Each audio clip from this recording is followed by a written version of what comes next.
We are joined by attorney Jeff O'Brien for our weekly 3 and Out. 3 stories, usually sports stories. They are today. Let's hit with item 1. How about those Vikings? They get, How bad is Sam Howell that the great quarterback whisperer couldn't do anything with him? That one was a little surprising. And if you wanted Carson Wentz, he's been out there since the end of last season.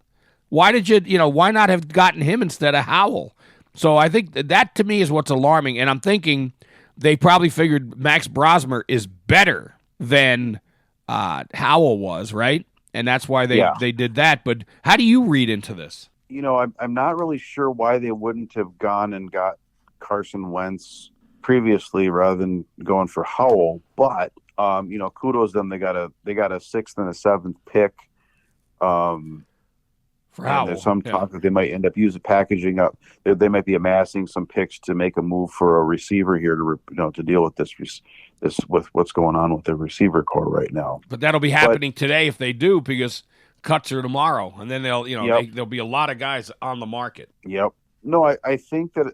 First of all, I think they're good moves. I like the idea of Wentz over Howell as a veteran guy that can help. That's really what they're looking for, right? Yeah. Is a veteran guy that can help mentor McCarthy. You already got Josh McCown there coaching that they can mentor. You got O'Connell, who's the QB whisperer. So I think that it's a good move having him there, because you don't want to. You've got McCarthy, who's a second year, didn't play last year, was hurt. You have Max now, who is a rookie. You got to have somebody that can step in on an emergency basis. So I think they decided that Carson Wentz was a better choice over some of the other options. But I'm very excited that they kept Max Brosmer. I think he had a great preseason, great training camp. And they're just not ready to make him the number 2. So that is obviously that's what that tells us. All right, item 2: the Twins are going to be playing. Who are they playing in this Field of Dreams? Okay, you know what? It is a Field of Dreams that they would even if they can get some of the old Twins who are now deceased to play for them, like they did in Field of Dreams. That would be good. Maybe they can finally have a decent team. You get Harmon in there, right? You get him there. Look at it. Kirby, Puckett. Look at some of the guys they can get if they'd show up at the Field of Dreams. Well, I wondered why would they pick Philadelphia. I understand, because normally they pick some like rivalry games to play there, right? You might see like St. Louis and the. Well, that would make sense in Iowa or a Chicago team. Yeah, why not? But I was thinking, why not like the Brewers or something? But since we traded half our team to Philadelphia, that's why. Deadline, maybe that's what they're thinking. Oh, that's a great point. I'm sure that's what it is. All right, now I'm going to shift to item 3, which is one that I think you really like seeing, right?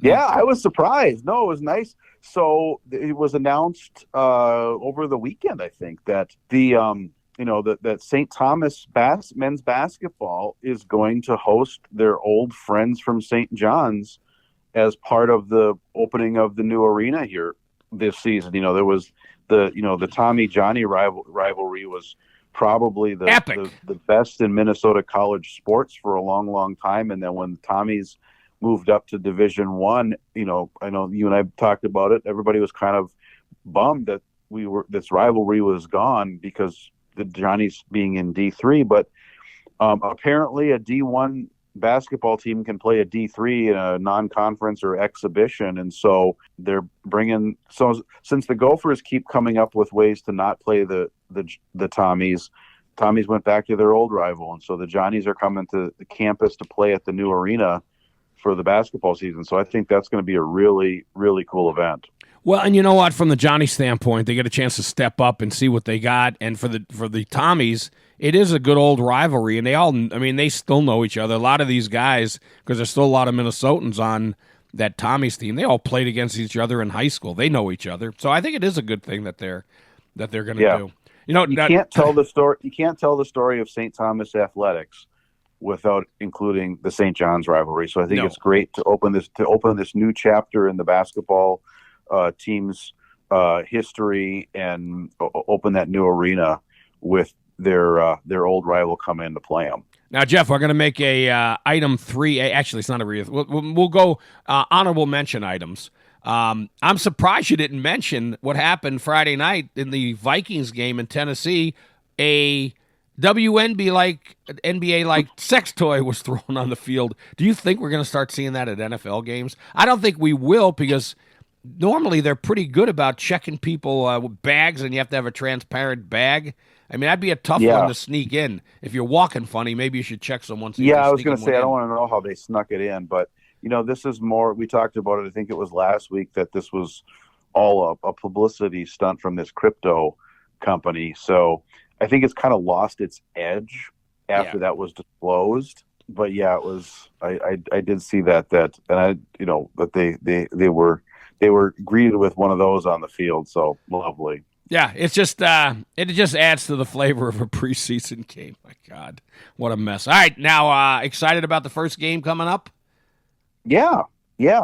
And well, I mean, Chicago. I would be nervous as a Vikings fan, because it is Chicago, and anything can happen in Chicago, even if you're a far better team. And I do think the Vikings have much better talent, but we'll have to see how it plays out. Jeff, is always greatly appreciated. Attorney Jeff O'Brien. We'll take a quick break, and the BS Show will be right back.